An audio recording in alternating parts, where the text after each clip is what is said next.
আজকে আমরা দেখব হচ্ছে বাংলাদেশের শিল্প বাণিজ্য ক্লাস। এই শিল্প বাণিজ্য ক্লাসে সবাইকে স্বাগত জানাচ্ছি। আমি শাহরিয়ার নেওয়াজ আছি আপনাদের সাথে। গতকালকে আপনারা দেখেছিলেন বাংলাদেশ অর্থনীতি ক্লাস, এবং তারই ধারাবাহিকতায় আজকে আমরা দেখব হচ্ছে বাংলাদেশের শিল্প এবং বাণিজ্য ক্লাস। তো শিল্প বাণিজ্য এবং অর্থনীতি এই দুইটারই প্রশ্ন কি কি আসতে পারে এটা আমরা গত ক্লাসেই দেখে ফেলেছি। যেখানে আমরা দেখেছিলাম বাংলাদেশের অর্থনীতি থেকে কিন্তু ম্যাক্সিমাম প্রশ্ন আসলে হয়। শিল্প বাণিজ্য থেকে প্রশ্ন হয়, তবে সেটা বাংলাদেশের অর্থনীতির মতো অত প্রশ্ন হয় না। সাধারণত বাংলাদেশের বাজেট এবং হচ্ছে অর্থনৈতিক সমীক্ষা, এগুলো থেকেই সাধারণত সব থেকে বেশি প্রশ্ন হয়ে থাকে। তো আজকে আমরা দেখব হচ্ছে শিল্প এবং বাণিজ্য। শিল্প বাণিজ্যের মধ্যে শুরুতে আমরা কিছু কয়েকটা চুক্তি দেখব। প্রথমটা হচ্ছে টিকফা। টিকফাটা এটা ইম্পর্টেন্ট, কারণ যেহেতু এখন হচ্ছে যুক্তরাষ্ট্র এবং বাংলাদেশের নিয়ে অনেক খবরই আসলে প্রকাশিত হচ্ছে, বিশেষ করে এই যে ট্রাম্প যে শুল্ক যুদ্ধ শুরু করেছেন সেখান থেকে আজকে হয়তো একটা নিউজ আপনাদের চক্ষু গোচর হয়ে থাকতে পারে। সেটা হলো যে ভারতে যেহেতু ট্রাম্প শুল্ক অনেক বাড়িয়ে দিয়েছে, তাদের কিছু অর্ডার, হ্যাঁ, গার্মেন্টস অর্ডার, সেটা কিন্তু বাংলাদেশে শিফট হচ্ছে, এবং চীনের অনেক অর্ডারও কিন্তু বাংলাদেশে শিফট হচ্ছে। তো এটা বাংলাদেশের জন্য একটা ভালো খবর। আবার আরেকদিকে একটা চ্যালেঞ্জিং নিউজও, কারণ এটা যদি বাংলাদেশ মেনটেন করতে না পারে সেক্ষেত্রে সেটা বাংলাদেশের জন্য আসলে ক্ষতি হবে। তো এই কারণেই বাংলাদেশ যুক্তরাষ্ট্র সম্পর্কিত যেসব তথ্যগুলো আছে সেগুলো পরীক্ষার জন্য, যে কোনো পরীক্ষার জন্য important. Trade and investment cooperation forum agreement, বা সংক্ষেপে এটাকে বলা হচ্ছে টিকফা। টিকফা মূলত যুক্তরাষ্ট্র বিভিন্ন দেশের সাথে দ্বিপাক্ষিক কিছু চুক্তি করে, বাণিজ্যিক চুক্তি করে। সেরকমই একটা চুক্তি বাংলাদেশের সাথেও আছে। সেটার নাম হচ্ছে trade and investment cooperation forum agreement. এখান থেকে জাস্ট এই নামটা হচ্ছে গুরুত্বপূর্ণ, এবং এই যে এভরিভিয়েশনটা হচ্ছে গুরুত্বপূর্ণ। আর এই চুক্তিটা স্বাক্ষরিত হয়েছে কবে? 2013 সালে হচ্ছে এই চুক্তিটা স্বাক্ষরিত হয়। গতকালকে আমরা আরেকটা জায়গাতে এই 2013 সংখ্যাটা দেখেছিলাম, 13 সালটা দেখেছিলাম। সেটা ছিল ই-10।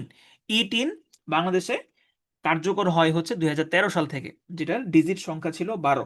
আর 13 ডিজিটের যেই নাম্বার, সেটা হচ্ছে বিন নাম্বার, হচ্ছে 13 ডিজিটের হয়, সেটাও আমরা গতকালকে দেখেছিলাম। প্রিফারেন্সিয়াল ট্রেডিং অ্যারেঞ্জমেন্ট, বা সংক্ষেপে হচ্ছে পিটিএ। প্রিফারেন্সিয়াল মানে হচ্ছে অগ্রাধিকারমূলক বাণিজ্য চুক্তির এটার ইংরেজি নামটাই হচ্ছে প্রিফারেন্সিয়াল ট্রেডিং অ্যারেঞ্জমেন্ট। এই অ্যারেঞ্জমেন্টও হয়, আবার এগ্রিমেন্টও হয়। অ্যারেঞ্জমেন্ট এবং এগ্রিমেন্টের মধ্যে খুব একটা যে পার্থক্য থাকে, ব্যাপারটা আসলে ওইরকম না। এটা আসলে যখন দুইটা পক্ষ যখন চুক্তি করে, তখন তারা আসলে এই যে কোনো একটা নাম আসলে চুজ করে। অ্যারেঞ্জমেন্ট এবং এগ্রিমেন্ট এই দুইটার মধ্যে আসলে খুব একটা পার্থক্য নেই। তো বাংলাদেশের সাথে কেবল একটা দেশের এই অগ্রাধিকারমূলক বাণিজ্য চুক্তি রয়েছে, সেই দেশটা হচ্ছে ভুটান। এখন পর্যন্ত বাংলাদেশ কেবল ভুটানের সাথেই দ্বিপাক্ষিক অগ্রাধিকারমূলক বাণিজ্য চুক্তি করতে পেরেছে। এই অগ্রাধিকারমূলক বাণিজ্য চুক্তিগুলোর উদ্দেশ্য থাকে যে তোমার দেশে আমার কিছু পণ্য শুল্কমুক্তভাবে প্রবেশ করতে পারবে, আবার আমার দেশে তোমার কিছু পণ্য শুল্কমুক্তভাবে প্রবেশ করতে পারবে। তো এই চুক্তির আওতায় বাংলাদেশের 100টা পণ্য ভুটানে কোনো ধরনের শুল্ক ছাড়াই প্রবেশ করতে পারবে, আবার বিপরীতক্রমে ভুটানের 34টা পণ্য বাংলাদেশে একই রকম সুবিধা পাবে। 6 ডিসেম্বর 2020, 6 ডিসেম্বর 1971 সালে কিন্তু ভুটান প্রথম দেশ হিসেবে বাংলাদেশকে একটা স্বাধীন রাষ্ট্র হিসেবে স্বীকৃতি প্রদান করেছিল। সেই 6 ডিসেম্বরেই, একই তারিখে 2020 সালে 6 ডিসেম্বর, এই দিন ভুটান এবং বাংলাদেশ একটা অগ্রাধিকারমূলক বাণিজ্য চুক্তি বা প্রিফারেন্সিয়াল ট্রেডিং অ্যারেঞ্জমেন্ট চুক্তি স্বাক্ষর করে। এই তারিখটা গুরুত্বপূর্ণ, পরীক্ষাতে আসতে পারে। এছাড়াও ভুটানের সাথে আমাদের একটা ট্রানজিট চুক্তিও আছে, যেই চুক্তিটার নাম হলো agreement on movement of traffic in transit protocol, যেটা স্বাক্ষরিত হয়েছে 2023 সালে।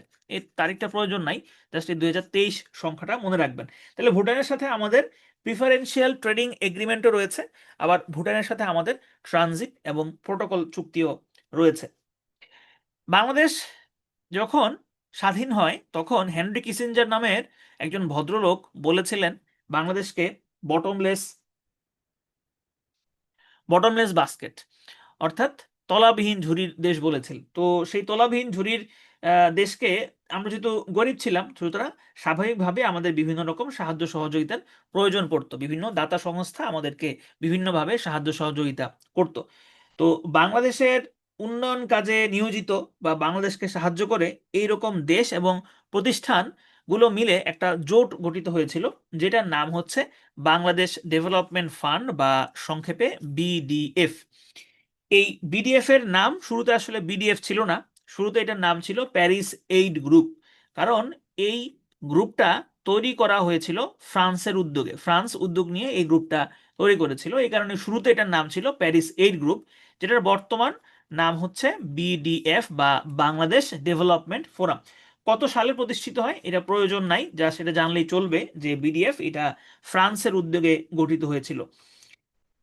বর্তমানে এই বাংলাদেশ উন্নয়ন ফোরামের প্রধান সমন্বয়ক হিসেবে কাজ করছে বিশ্বব্যাংক। এই তথ্যটা গুরুত্বপূর্ণ। এই বিডিএফ কবে নামকরণ করা হয় এটা কোনো প্রয়োজন নেই। আর এই গ্রুপটার নিয়মিত যে বৈঠক হয় সেখানে আগে সভাপতি থাকতো বিশ্বব্যাংক, আর বর্তমানে বাংলাদেশের অর্থ উপদেষ্টা বা অর্থমন্ত্রী তিনি সভাপতির দায়িত্ব পালন করেন। এখানে মোটামুটি এই তথ্যগুলো জানলেই চলবে। এরপরে আসেন বাংলাদেশের শিল্প মন্ত্রণালয়। বাংলাদেশের শিল্প মন্ত্রণালয়ের আন্ডারে কিছু দপ্তর রয়েছে, যে দপ্তরের আন্ডারে বিভিন্ন ধরনের শিল্প কারখানাগুলো পরিচালিত হয়। এই দপ্তরগুলোর মধ্যে রয়েছে বিসিআইসি, বিএসএফআইসি, বিএসইসি, বিএসসিআইসি। সবগুলো আমাদের পড়তে হবে না, এখানে কেবল বিসিআইসি এবং হচ্ছে বিএসএফআইসি এই দুইটা পড়লেই চলবে। প্রথমত আসেন বিসিআইসি। বিসিআইসির এব্রিভিয়েশনটা হচ্ছে Bangladesh chemical industries corporation. BCIC এটা কিন্তু প্রায় নিয়মিতই হচ্ছে তারা নিয়োগ বিজ্ঞপ্তি প্রকাশ করে। এই যে কয়দিন আগে মনে হয় ওই যে ইয়ার সার কারখানায় একটা নিয়োগ বিজ্ঞপ্তি ছিল, হ্যাঁ, যেখানে হচ্ছে যে আপনার হয়েছে, এই যে এসিস্ট্যান্ট ম্যানেজারে মনে হয় একটা সার্কুলার ছিল। ওকে, যাই হোক।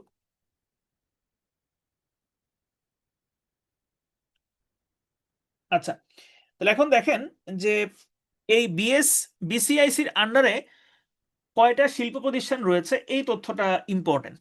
টোটাল 11টা শিল্প প্রতিষ্ঠান রয়েছে।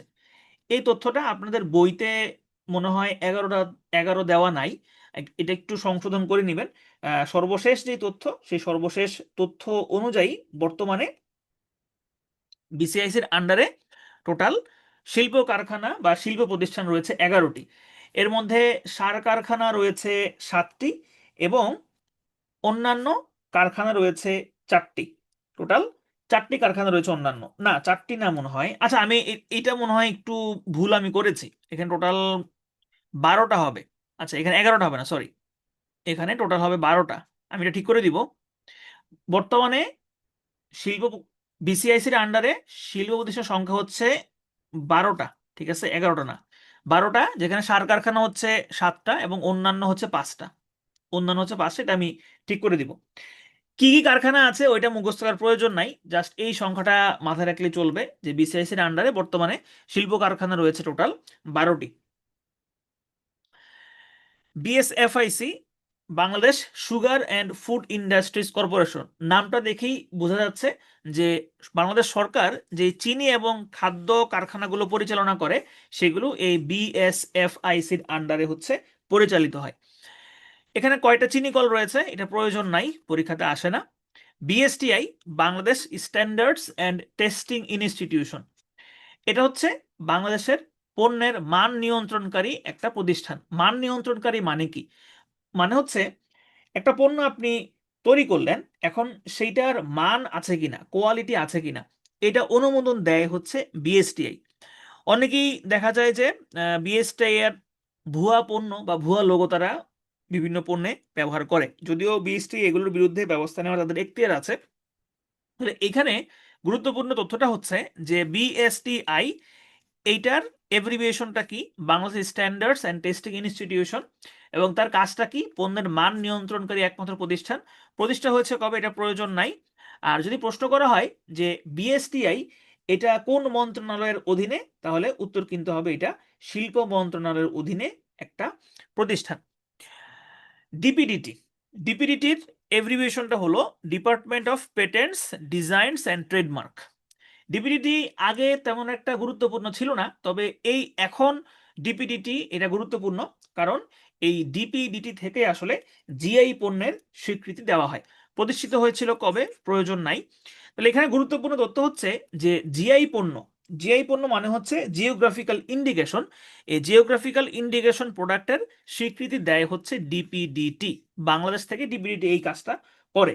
এখন বাংলাদেশ থেকে ডিপিডিটি করে, কিন্তু এটা ডিপিডিটি যে করে সে কোন গাইডলাইন মেনে করে বা কিভাবে আসলে সে এই স্বীকৃতিটা দিয়ে থাকে?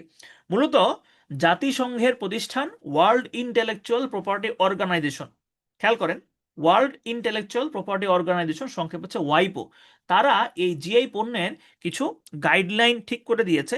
সেই গাইডলাইন অনুযায়ী হচ্ছে ডিপিডিটি জিআই পণ্যের স্বীকৃতি প্রদান করে বাংলাদেশে। এই জিআই পণ্য কিন্তু খুবই ইম্পর্টেন্ট একটা জিনিস, কারণ হলো যে এই যে 2026 সালে এলডিসি থেকে বাংলাদেশ গ্রাজুয়েট হবে, তারপরে কিন্তু এই যেই জিআই পণ্যগুলো বাংলাদেশেও আছে আবার ভারতেও আছে। যেমন ধরেন আহ, রসগোল্লা, হ্যাঁ, রসগোল্লা কিন্তু এটা এখন ভারতের জিআই পণ্য। হ্যাঁ, তাহলে বাংলাদেশ যদি এই যখন এটা চালু হবে, এই সিস্টেমটা এখনো চালু হয় নাই, এই সিস্টেমটা চালু হলে যেই দেশের জিআই পণ্য, আহ, ওই দেশের অনুমতি ছাড়া অন্য কোনো দেশ এই ধরনের পণ্য উৎপাদন করতে পারবে না। যদি উৎপাদন করতে চায় তাহলে জিআই পণ্য হিসেবে স্বীকৃতিপ্রাপ্ত যেই দেশটা আছে সেই দেশের অনুমতি নিতে হবে। অর্থাৎ রসগোল্লার জিআই ট্যাগ কিন্তু ভারতের, তাহলে বাংলাদেশ যদি রসগোল্লা উৎপাদন করতে চায় তাহলে কিন্তু ভারত থেকে অনুমতি নিয়ে তারপর করতে হবে। যদি অনুমোদন না নেয় তাহলে কিন্তু বাংলাদেশের বিরুদ্ধে মামলা করা যাবে, বা যারা উৎপাদন করবে তাদের বিরুদ্ধে মামলা করা যাবে।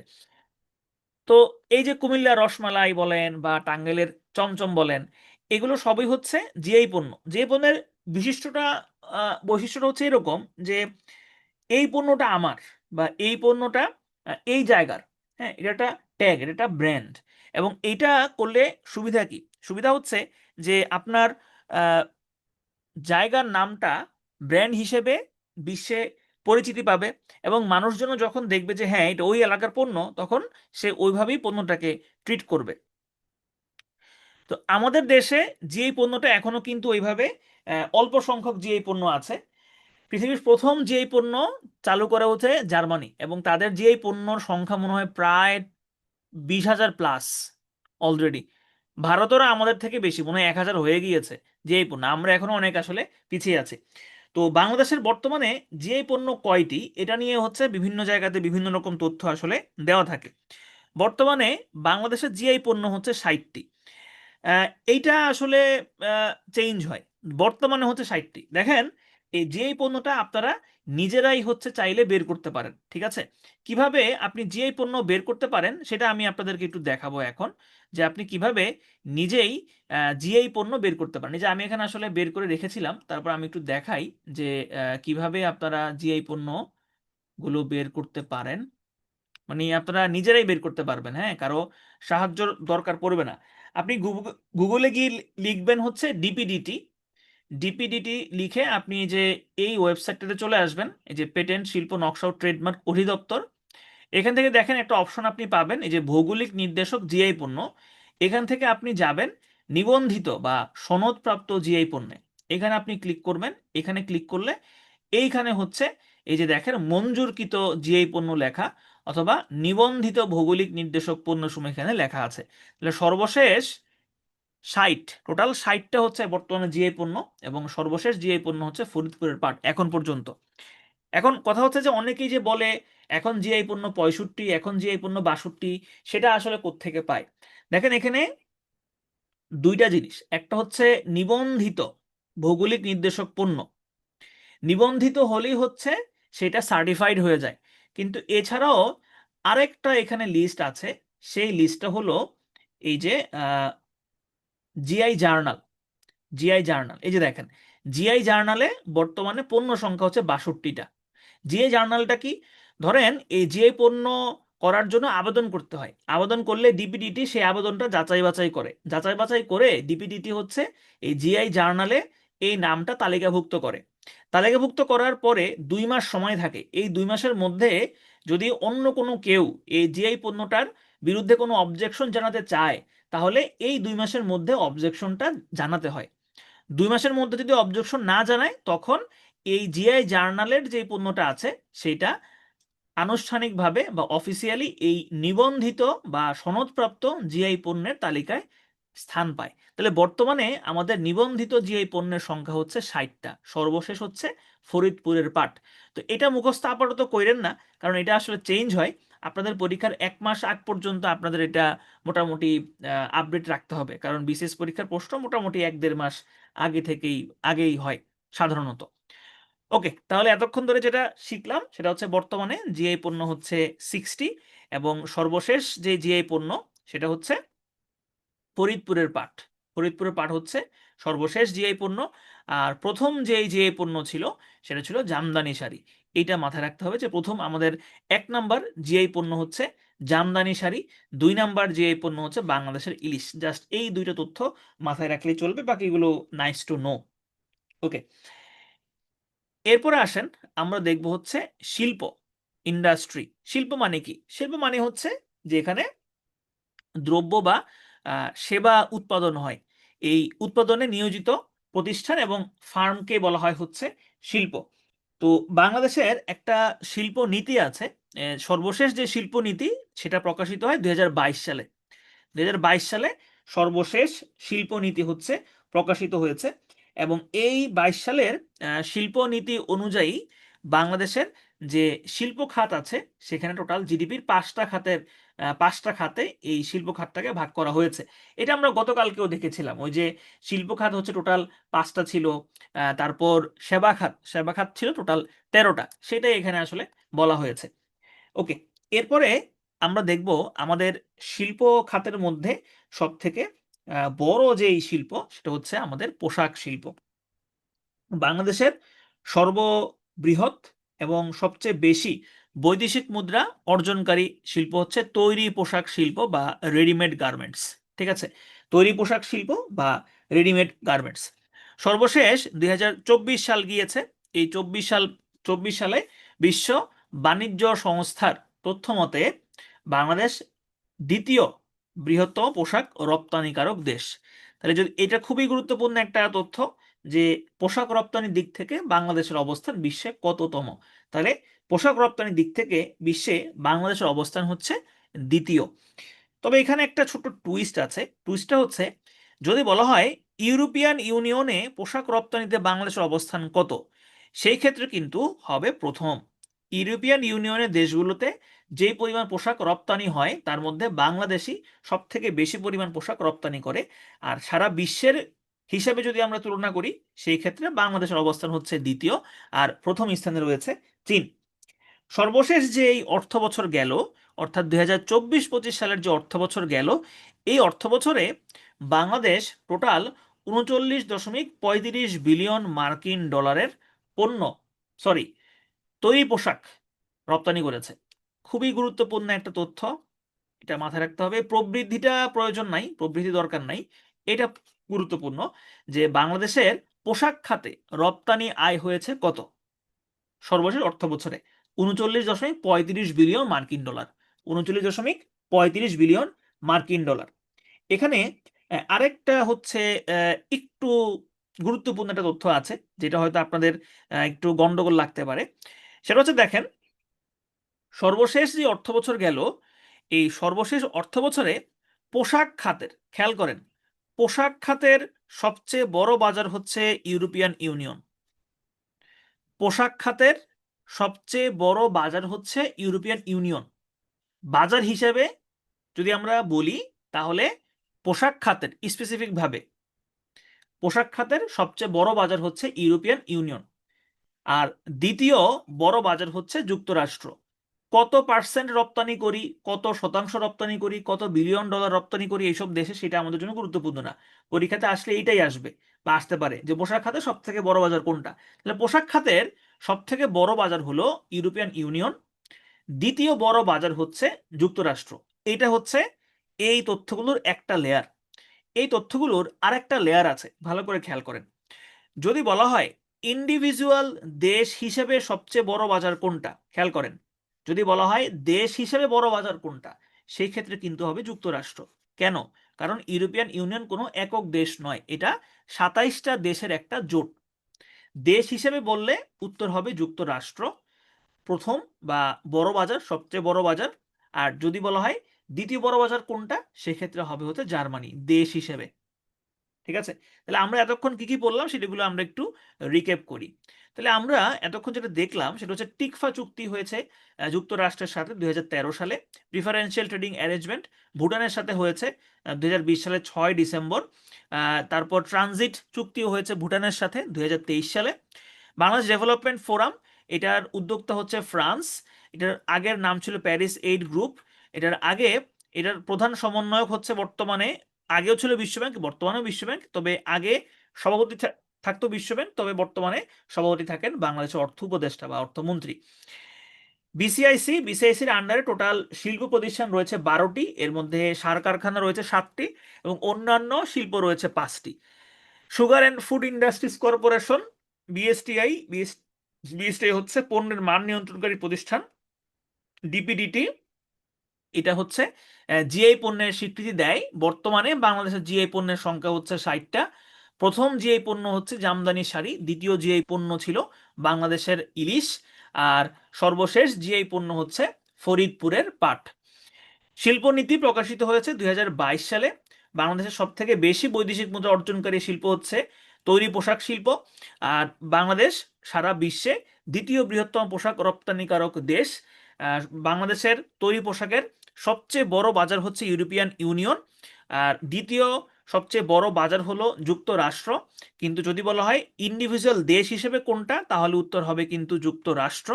আর দেশ হিসেবে দ্বিতীয় বড় বাজার হচ্ছে জার্মানি। 2024-25 অর্থ বছরে আমরা পোশাক রপ্তানি করেছি 39.35 বিলিয়ন মার্কিন ডলারের। আর আমরা ইউরোপিয়ান ইউনিয়নে পোশাক রপ্তানিতে হচ্ছে প্রথম, কিন্তু সারা বিশ্বে আমরা পোশাক রপ্তানিতে হচ্ছে দ্বিতীয়। আমি তাহলে আপনাদের চ্যাটটা একটু অন করে দিচ্ছি, আপনারা হচ্ছে প্রশ্ন করবো, আপনারা হচ্ছে উত্তর দিবেন। ওকে, তাহলে বলেন তো বাংলাদেশের প্রথম জিআই পণ্য কোনটা? বাংলাদেশের প্রথম জিআই পণ্য কোনটা? বাংলাদেশের প্রথম জিআই পণ্য কোনটা? জামদানি শাড়ি। বাংলাদেশের প্রথম জিআই পণ্য হচ্ছে জামদানি শাড়ি। ওকে, জিআই পণ্যের স্বীকৃতি কে দেয়? বাংলাদেশের জিআই পণ্যের স্বীকৃতি কে দেয়? ডিপিডিটি দেয়, ডিপিডিটি। ওকে, আর টিকফা চুক্তি কবে স্বাক্ষরিত হয়েছিল? টিকফা চুক্তি স্বাক্ষরিত হয়েছিল কবে? 2013 সালে। 2013 সালে হচ্ছে টিকফা চুক্তি স্বাক্ষরিত হয়। ওকে, একক দেশ হিসেবে বাংলাদেশ কোথায় বেশি রপ্তানি করে? পোশাক কোথায় বেশি রপ্তানি করে একক দেশ হিসেবে? যুক্তরাষ্ট্রে। পোশাক শিল্পের সব থেকে বড় বাজার কোনটা? পোশাক শিল্পের সব থেকে বড় বাজার কোনটা? বড় বাজার হচ্ছে ইউরোপিয়ান ইউনিয়ন। সর্বশেষ অর্থ বছরে বাংলাদেশ কত টাকার পোশাক রপ্তানি করেছে? কত টাকার পোশাক রপ্তানি করেছে? 39.35 বিলিয়ন। 39.35 বিলিয়ন মার্কিন ডলার। ওকে, গুড, আপনারা মোটামুটি পেরেছেন। অফ করে দিচ্ছি, চ্যাট অফ করে দিচ্ছি আবার। ওকে, এবার চলেন আমরা একটু সামনের দিকে আগাই। আমরা দেখবো এবার হচ্ছে, দেখেন, মসলিন। মসলিন হচ্ছে, এটা প্রাচীন বাংলার আমাদের একটা ঐতিহ্য ছিল, কিন্তু এখন আর এই মসলিন নাই। এই মসলিন কাপড়টা এত মিহি ছিল যে একটা সম্পূর্ণ কাপড় একটা ম্যাচ বাক্সের মধ্যে এঁটে যেত। তো বর্তমানে জাতীয় জাদুঘরে মসলিনের একটা টুকরা এখনো সংরক্ষিত আছে।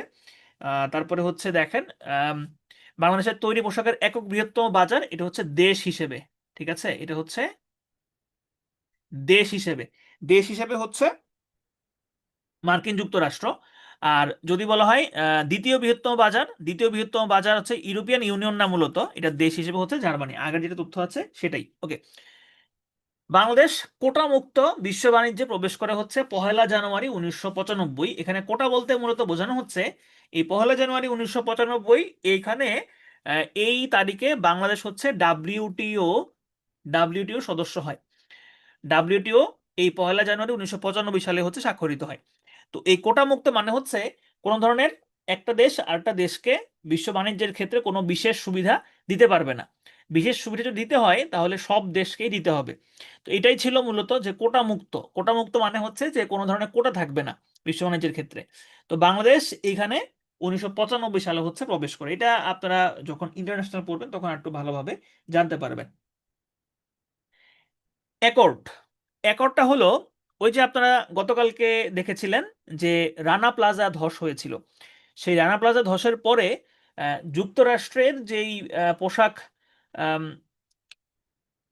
ক্রেতা প্রতিষ্ঠানগুলো আছে এবং হচ্ছে ইউরোপিয়ান ইউনিয়নের যে পোশাক ক্রেতা প্রতিষ্ঠানগুলো আছে, তারা একটা জোট করে এবং এই জোটের উদ্দেশ্য ছিল যে বাংলাদেশের পোশাক কারখানা যেগুলো আছে সেগুলো মনিটরে রাখা, যে এদের ঠিকঠাক মতো এদের আহ, শ্রমিকরা নিরাপত্তা পাচ্ছে কিনা, কর্মপরিবেশ ঠিকঠাক আছে কিনা, এই ধরনের উদ্দেশ্যগুলো নিয়েই হচ্ছে এই জোটগুলো তৈরি হয়েছিল।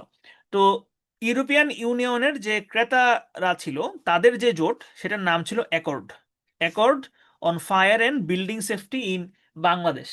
তবে এখন কিন্তু আর অ্যাকর্ড নাই। অ্যাকর্ডটার এটা হচ্ছে ডিসমেন্টল করে দেওয়া হয়েছে 2020 সালে। কবে হয়েছে এটা প্রয়োজন নাই, জাস্ট এতটুকু জানলে চলবে যে অ্যাকর্ড হচ্ছে ইউরোপিয়ান ইউনিয়নের। বর্তমানে আরএসজি নামে একটা প্রতিষ্ঠান রয়েছে, আরএমজি সাস্টেনেবিলিটি কাউন্সিল নামে একটা প্রতিষ্ঠান রয়েছে।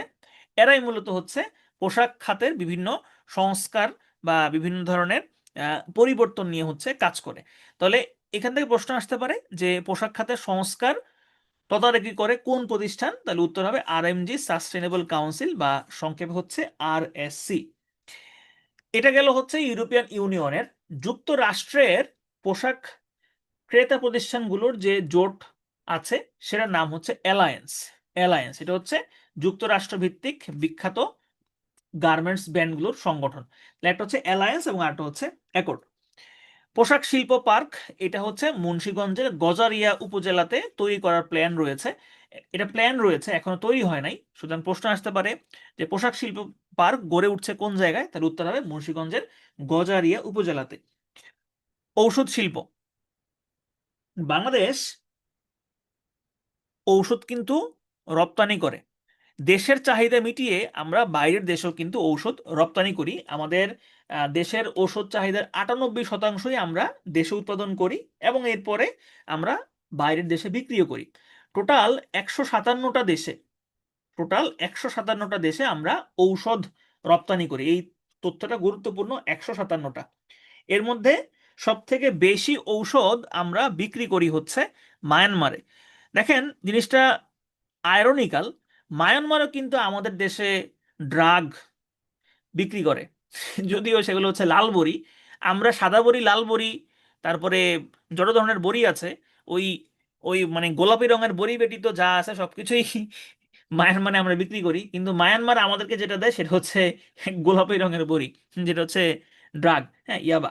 তো যাই হোক, বাংলাদেশে আমরা সব থেকে বেশি ঔষধ রপ্তানি করি, আর দ্বিতীয় সব থেকে বেশি ঔষধ রপ্তানি করি হচ্ছে শ্রীলঙ্কাতে। এটা তথ্য গুরুত্বপূর্ণ না, জাস্ট এটা জানলে চলবে যে মায়ানমারে আমরা সব থেকে বেশি ঔষধ রপ্তানি করি। আমরা এই যে ঔষধ বানাই বা ফার্মাসিউটিক্যালস কোম্পানিগুলো এই যে ঔষধ বানায়, আমাদের কিন্তু নিজেদের কোনো রেসিপি নাই বা রেসিপি খুব কম। আমরা বাইরের দেশ থেকে রেসিপি ধার করি। ধার না, আসলে মূলত যেহেতু আমরা গরিব দেশ, আমাদেরকে বিনামূল্যেই তারা হচ্ছে রেসিপিগুলো দেয়, আমরা সেগুলো দিয়ে ঔষধপত্র বানাই। তবে আমরা যেহেতু এলডিসি থেকে মুক্তি হব, তো মুক্ত হব, তখন কিন্তু আমাদেরকে আর এই সুবিধাটা দেওয়া হবে না।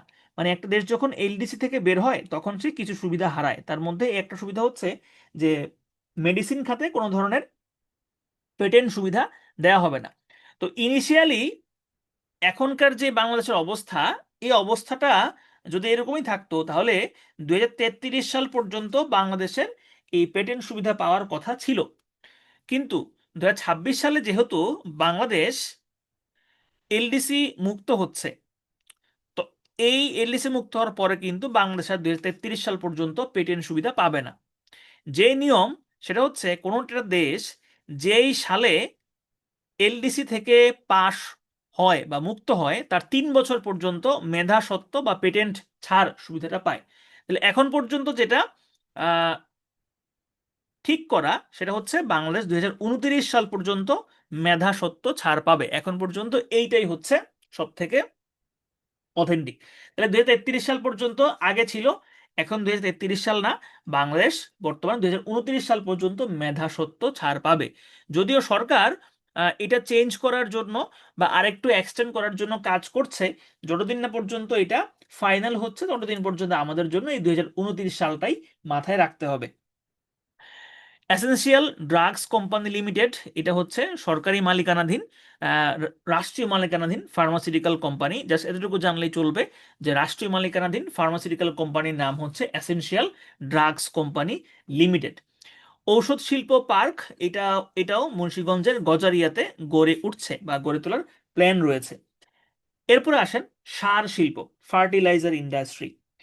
সার শিল্প নিয়ন্ত্রণকারী প্রতিষ্ঠান হচ্ছে বিসিআইসি, একটু আগে আমরা দেখেছিলাম, বাংলাদেশ কেমিক্যাল ইন্ডাস্ট্রিজ কর্পোরেশন বা সংক্ষেপে বিসিআইসি। দেশে মোট সরকারি সার কারখানা রয়েছে 7টি। খেয়াল করেন, দেশে মোট সরকারি সার কারখানা রয়েছে 7টি। তবে কেউ কেউ আগামীকালকে টেলিগ্রাম গ্রুপে প্রশ্ন করতে পারেন যে যদি বলা হয় দেশে মোট সার কারখানা কতটি রয়েছে তাহলে কি উত্তর করব? ভাই আপনি নিশ্চিত থাকেন এই প্রশ্ন পরীক্ষাতে আসবে না, কেবল সরকারি সার কারখানা কয়টি এইটাই পরীক্ষাতে আসতে পারে। তাহলে আপনি জাস্ট এই সংখ্যাটাই মাথায় রাখবেন যে দেশে বর্তমানে সরকারি সার কারখানা রয়েছে 7টি। তবে এর আগে 8টা ছিল, তবে এখন আর 8টা না, এখন হচ্ছে 7টা। দেশের ইউরিয়া সারের চাহিদা সব থেকে বেশি, এই কারণে দেশের যে সার কারখানাগুলো আছে সেখানে আসলে ইউরিয়া সারই প্রস্তুত হয়। আর এই ইউরিয়া সার তৈরির প্রধান কাঁচামাল হচ্ছে মিথেন। আমাদের যে প্রাকৃতিক গ্যাস আছে সেখানে মিথেনের পরিমাণে হচ্ছে সব থেকে বেশি, এবং আমরা এই প্রাকৃতিক গ্যাস ইউজ করেই ইউরিয়া সার তৈরি করি। দেশের সর্বপ্রথম যেই সার কারখানা ছিল সেটা ছিল ফেঞ্চুগঞ্জ সার কারখানা, দেশের প্রথম সার কারখানা। এটা হচ্ছে 1961 সালে হচ্ছে সিলেটে স্থাপিত হয়েছিল। বর্তমানে বাংলাদেশের, শুধু বাংলাদেশের না, দক্ষিণ এশিয়ার সব থেকে বড় সার কারখানা হলো ঘোড়াশাল পলাশ সার কারখানা। এটা আগে দুইটা সার কারখানা ছিল, ঘোড়াশাল এবং হচ্ছে পলাশ, এই দুইটা আলাদা সার কারখানা ছিল। পরবর্তীতে এই দুইটাকে মার্চ করে ফেলা হয়েছে। এই মার্চ করার ফলেই এই সার কারখানাটা দক্ষিণ এশিয়ার সব থেকে বড় সার কারখানায় পরিণত হয়েছে, যেটা 2023 সালে উদ্বোধন করা হয়। এটা প্রয়োজন নাই কবে উদ্বোধন হয়, জাস্ট এতটুকু জানলেই চলবে। বাংলাদেশের তথা দক্ষিণ এশিয়ার সব থেকে বড় সার কারখানা হলো ঘোড়াশাল এবং পলাশ সার কারখানা, যেটা নরসিংদীতে অবস্থিত। বেসরকারি খাতে সব থেকে বড় সার কারখানা হচ্ছে কর্ণফুলী সার কারখানা, এটাকে কাফকো নামেও ডাকা হয়। তবে এইটা মালিকানা কেবল বিদেশি এরকম না, এখানে বাংলাদেশের মালিকানা রয়েছে, জাপানের মালিকানা রয়েছে, নেদারল্যান্ড এবং ডেনমার্কেরও মালিকানা রয়েছে। এবং এটা হচ্ছে বাংলাদেশের একমাত্র রপ্তানিমুখী সার কারখানা। সরকারি যে সার কারখানাগুলো রয়েছে সেখান থেকে আমরা কোনো ধরনের সার বিক্রি করি না, আমাদের উল্টো সার কিনতে হয়। তো বাংলাদেশের একমাত্র রপ্তানিমুখী সার কারখানা হচ্ছে কাফকো। এইখানে আপনারা টেবিল দেখতে পাচ্ছেন, এই টেবিলেই হচ্ছে মূলত সবগুলো সার কারখানার লিস্ট এখানে দেওয়া আছে। তো এই লিস্ট আপনাকে মুখস্থ করতে হবে না, আপনি এখানে মাথায় রাখতে পারেন যে দানাদার ইউরিয়া হচ্ছে কোথায় থেকে উৎপাদন করা হয়। যমুনা ফার্টিলাইজার কোম্পানি লিমিটেড থেকে হচ্ছে এটা ফার্টিলাইজার হবে, যমুনা ফার্টিলাইজার কোম্পানি থেকে হচ্ছে দানাদার ইউরিয়া তৈরি হয়। আর ফসফেট এটা হচ্ছে ডিএপি ফার্টিলাইজার কোম্পানি এবং হচ্ছে ট্রিপল সুপার ফসফেট, এগুলো না জানলে চলবে, জাস্ট এটা মাথায় রাখেন যে দানাদার ইউরিয়া, এতটুকু মাথায় রাখলেই চলবে। এরপরে আসেন কাগজ শিল্প নিয়ন্ত্রণকারী প্রতিষ্ঠানও কিন্তু হচ্ছে বিসিআইসি। সব থেকে সবার প্রথম যে কাগজ কলটা বাংলাদেশে হয় সেটা হচ্ছে কর্ণফুলী পেপার মিল লিমিটেড, এটা প্রতিষ্ঠিত 1953 সালে, প্রয়োজন নাই সাল। বর্তমানে বাংলাদেশে সরকারি কাগজ কল রয়েছে 6টি। এই তথ্যটা একটু বিতর্কিত, তারপরও একটু মাথায় রাখতে পারেন, তবে খুব একটা ইম্পর্টেন্ট না, চাইলে কেউ স্কিপও করতে পারেন, কেউ চাইলে মাথাও রাখতে পারেন। চিনি শিল্প চিনি শিল্প কোন প্রতিষ্ঠানের মাধ্যমে নিয়ন্ত্রিত হয়? বিএসএফআইসি, নিশ্চয়ই আপনাদের মনে আছে।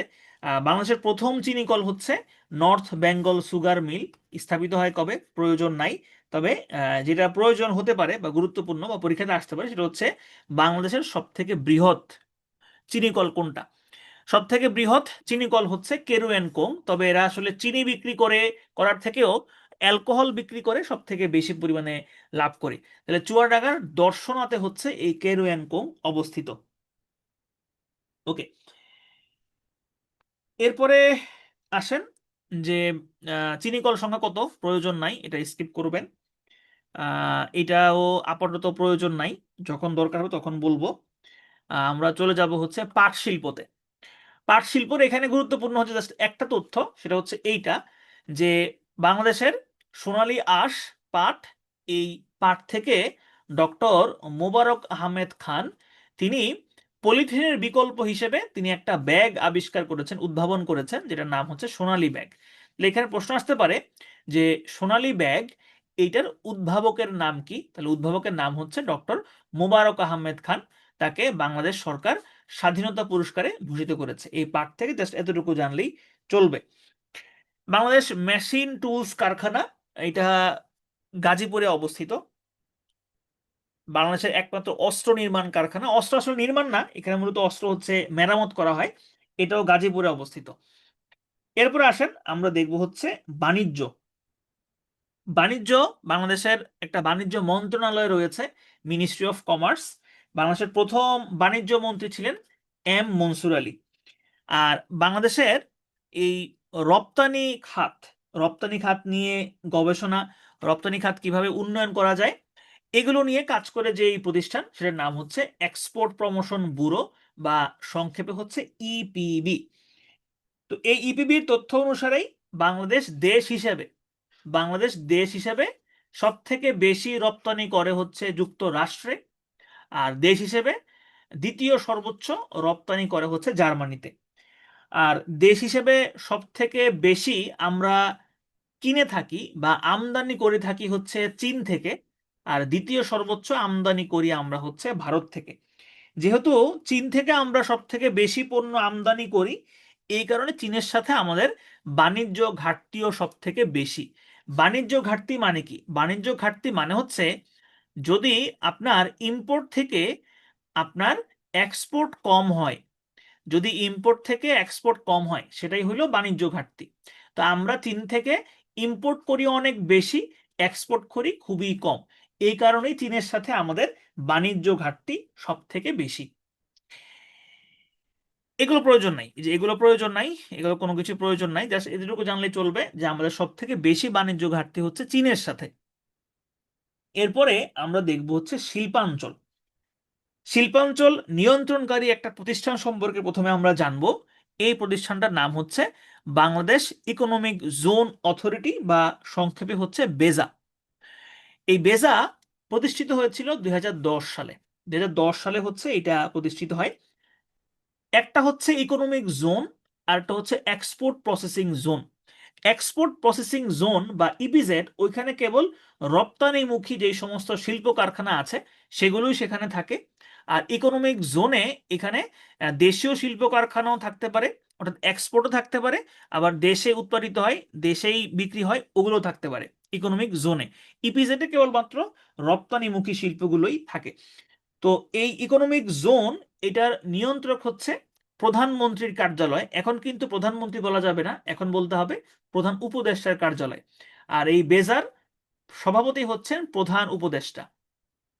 এখান থেকে জাস্ট এতটুকু পড়লেই চলবে, এই তথ্যগুলো একসময় প্রাসঙ্গিক ছিল, এখন আর এই তথ্যগুলো প্রাসঙ্গিক নয়। এখান থেকে যেটা গুরুত্বপূর্ণ সেটা হচ্ছে এইটা, যে বিভিন্ন দেশের অর্থায়নে কয়েকটা জায়গা তাদেরকে ইকোনমিক জোন করে দেওয়া হয়েছে।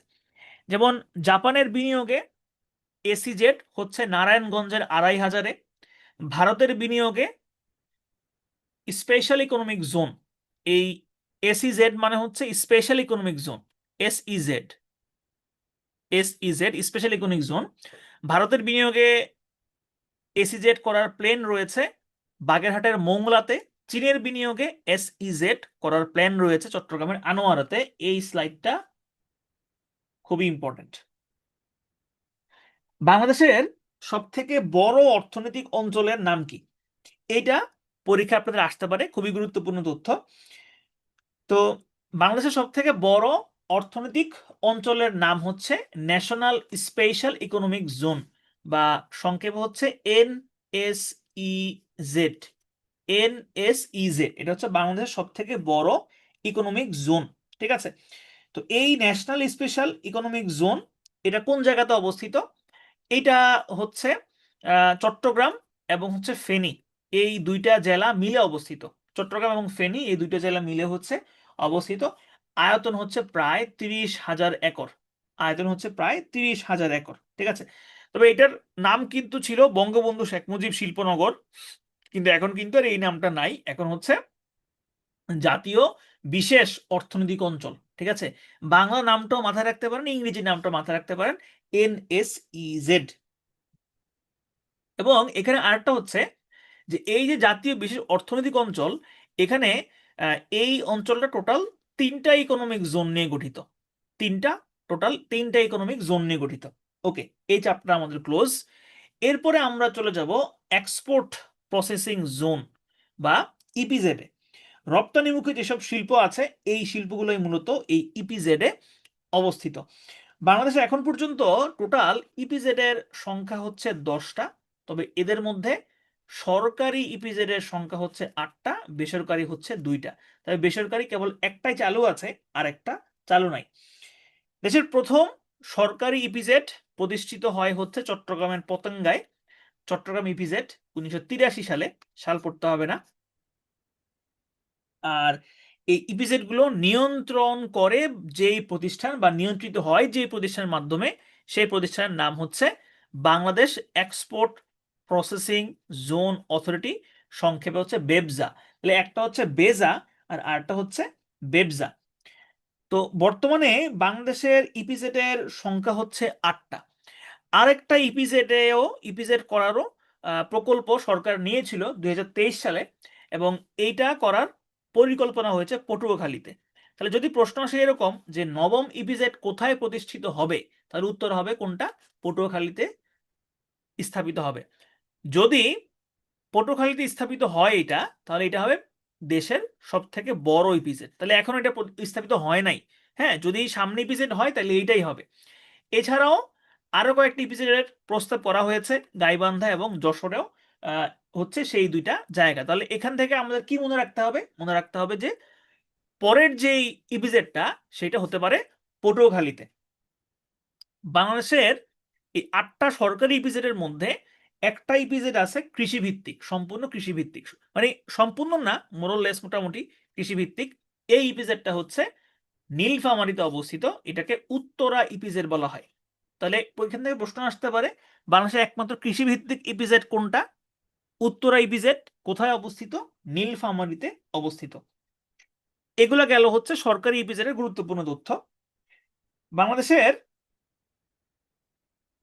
বেসরকারি ইপিজেড আছে হলো 2টা, তবে 2টাই কিন্তু চালু নাই। একটা চালু আছে, সেই ইপিজেডটা হচ্ছে কোরিয়ান ইপিজেড, যেটাকে আমরা ইয়াঙ্গুন ইয়াঙ্গুন ইপিজেড নামেও, বা এটাকে আহ, young one young one EPZ নামে আমরা এটাকে জেনে থাকি। তো কোরিয়ান ইপিজেড এটা হচ্ছে বাংলাদেশের এখন পর্যন্ত চালু হয় একমাত্র বেসরকারি ইপিজেড। আর রাঙ্গুনিয়া ইপিজেড এটা প্রথম প্রাইভেট ইপিজেড ছিল, তবে এটা এখনো চালু হয় নাই। এবং আয়তনের দিক থেকে যদি আপনি হিসাব করেন তাহলে কোরিয়ান ইপিজেডই হচ্ছে বাংলাদেশের সব থেকে বড় ইপিজেড। ওকে, এরপরে এটা প্রয়োজন নাই, এই তথ্য প্রয়োজন নাই, এটা স্লাইড থেকে আমি বাদ করে দিব। আরেকটা তথ্য একটু পড়তে হবে, সেটা হচ্ছে সবচেয়ে বেশি উৎপাদনরত শিল্প প্রতিষ্ঠান রয়েছে কোন ইপিজেডে। সবচেয়ে বেশি উৎপাদনরত শিল্প প্রতিষ্ঠান রয়েছে চট্টগ্রাম ইপিজেডে, এই তথ্যটা একটু মাথায় রাখবেন। এবং সবচেয়ে বেশি বিনিয়োগও হয় হচ্ছে চট্টগ্রাম ইপিজেডে। তাহলে এই দুটো তথ্যই হচ্ছে খুব গুরুত্বপূর্ণ। চলেন এবার আমরা একটু রিক্যাপ করে আসি আমরা কি কি জিনিস পড়লাম। তাহলে আমরা এখানে দেখলাম কি কি? আমরা এখানে দেখলাম হচ্ছে পোশাক শিল্প। আমাদের যে আমরা রপ্তানি করি, সে রপ্তানিমুখী শিল্পের মধ্যে, আচ্ছা এখান থেকেই হচ্ছে আমরা করি, রিক্যাপ করি যে আমরা শিল্প, জাতীয় শিল্প নীতি এটা প্রকাশিত হয়েছিল 2022 সালে। আমাদের সব থেকে বড় রপ্তানি খাত হচ্ছে পোশাক খাত। এখান থেকে আমরা সব থেকে বেশি রপ্তানি করি, এবং সব থেকে বেশি পোশাক আমরা রপ্তানি করি হচ্ছে ইউরোপিয়ান ইউনিয়নে, বাজার হিসেবে দেশ হিসেবে হচ্ছে যুক্তরাষ্ট্র।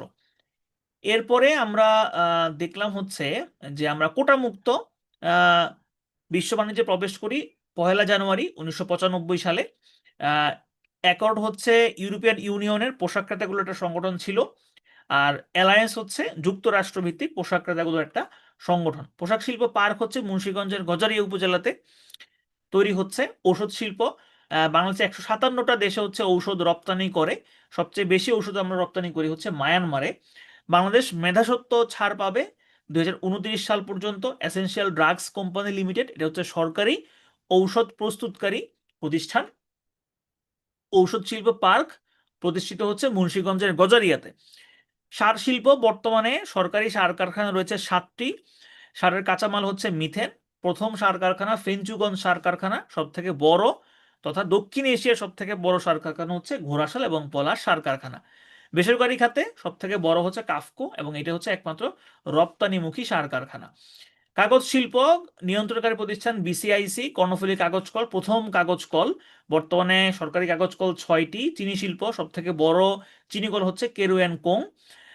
তারপরে আমরা দেখলাম পাট শিল্প, সোনালী ব্যাগ উদ্ভাবক হচ্ছেন ডক্টর মোবারক আহমেদ খান। বাংলাদেশ মেশিন টুলস কারখানা, এটা গাজীপুরে অবস্থিত। একমাত্র অস্ত্র নির্মাণ কারখানা, এটাও গাজীপুরে অবস্থিত। বাণিজ্য মন্ত্রণালয়ের প্রথম বাণিজ্য মন্ত্রী ছিলেন ক্যাপ্টেন এম মনসুর আলী।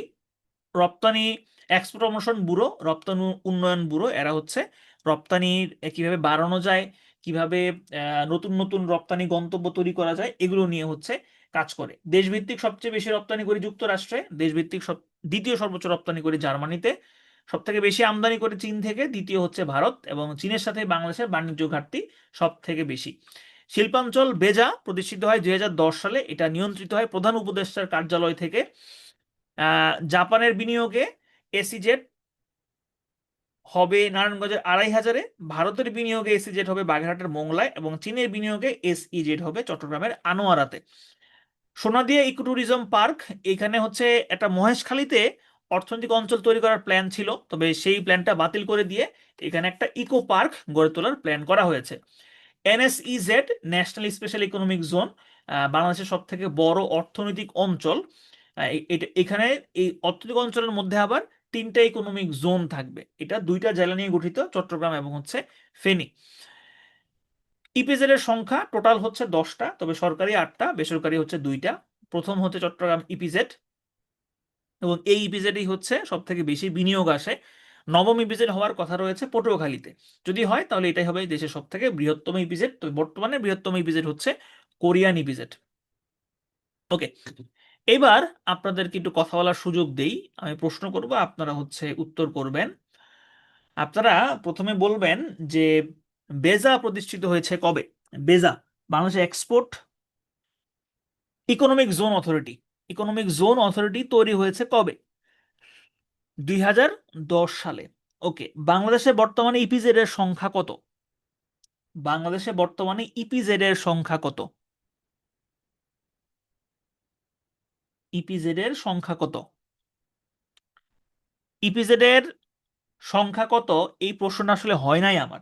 আমার বলা উচিত ছিল এইরকম, মোট ইপিজেড এর সংখ্যা কত, অথবা সরকারি ইপিজেড এর সংখ্যা কত। যদি বলা হয় মোট কত, সেক্ষেত্রে হবে 10টা। যদি বলা হয় সরকারি কত, সেক্ষেত্রে হবে 8টা। তবে সাধারণত পরীক্ষায় আসলে সরকারিটাই আসবে, বেসরকারিগুলো সাধারণত আসে না। তাহলে সরকারি ইপিজেড এর সংখ্যা হচ্ছে 8টা। সর্বশেষ কোথায় ইপিজেড তৈরির অনুমোদন করা হয়েছে, অনুমোদন দেওয়া হয়েছে? কোথায় অনুমোদন দেওয়া হয়েছে? পটুয়াখালীতে অনুমোদন দেওয়া হয়েছে। ওকে, সব থেকে বেশি বিনিয়োগ আসে কোন ইপিজেডে?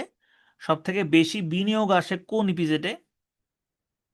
চট্টগ্রাম ইপিজেডে সব থেকে বেশি বিনিয়োগ আসে। জাপানের বিনিয়োগে অর্থনৈতিক অঞ্চল হবে কোথায়?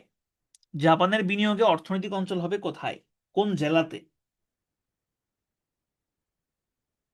নারায়ণগঞ্জ। নারায়ণগঞ্জে হবে জাপানের বিনিয়োগ। আচ্ছা, গতকালকে থেকে একটা প্রশ্ন করি। বাংলাদেশের বর্তমানে মাথাপিছু ইনকাম কত? বাংলাদেশের বর্তমানে মাথাপিছু ইনকাম কত? 2820 মার্কিন ডলার। 2820 মার্কিন ডলার। আচ্ছা, বাজারের পরিমাণ আপনাদের মনে আছে গতকালকে যে পড়েছিলেন? বাজারের পরিমাণ মনে আছে গতকালকের? বাজারের পরিমাণ বাহ, আপনাদের তো মনে আছে, ভালো, গুড। আহ এডিপির পরিমাণ মনে আছে? এডিপির পরিমাণ মনে আছে? এডিপি 230, এডিপির পরিমাণ হচ্ছে 230। ওকে। বাজেটে বাজেটে উম শিক্ষা খাতে বরাদ্দ কত মনে আছে? শিক্ষা খাতে বরাদ্দ কত? 14%। বাজেটে শিক্ষা খাতে বরাদ্দ ছিল 14%। ওকে। তারপর বাজেটে রাজস্বের লক্ষ্যমাত্রা কত? রাজস্বের লক্ষ্যমাত্রা 564। 564, এরপর তিনটে শূন্য ছিল, 5,64,000 কোটি টাকা। আচ্ছা, এরপরে হচ্ছে সর্বশেষ একটা প্রশ্ন করব, সেটা হইল কৃষিতে জিডিপি প্রবৃদ্ধির হার কত ছিল? কৃষিতে জিডিপি প্রবৃদ্ধির হার কত? কৃষিতে জিডিপি প্রবৃদ্ধির হার কত? কৃষিতে হচ্ছে 1.7। দেখছেন, আপনাদের মনে আছে। আর আপনারা প্রিলিপাস করে ফেলবেন, সমস্যা নাই। এই যে আপনাদের, কে বলছে আপনাদের মনে থাকে না? এই যে আপনাদের মনে থাকতেছে। এই কারো কি ঘুম আসতেছে? কি কি ঘুমাচ্ছেন? এই যে আপনি ঘুমাচ্ছেন কেন? এই যে আপনাকে বলতেছি, আপনি ঘুমাচ্ছেন কেন? এই যে বড় বড় হাই তুলতেছেন আপনি আপনি এই যে আপনাকে বলতেছি, বড় বড় হাই তুলতেছেন কেন?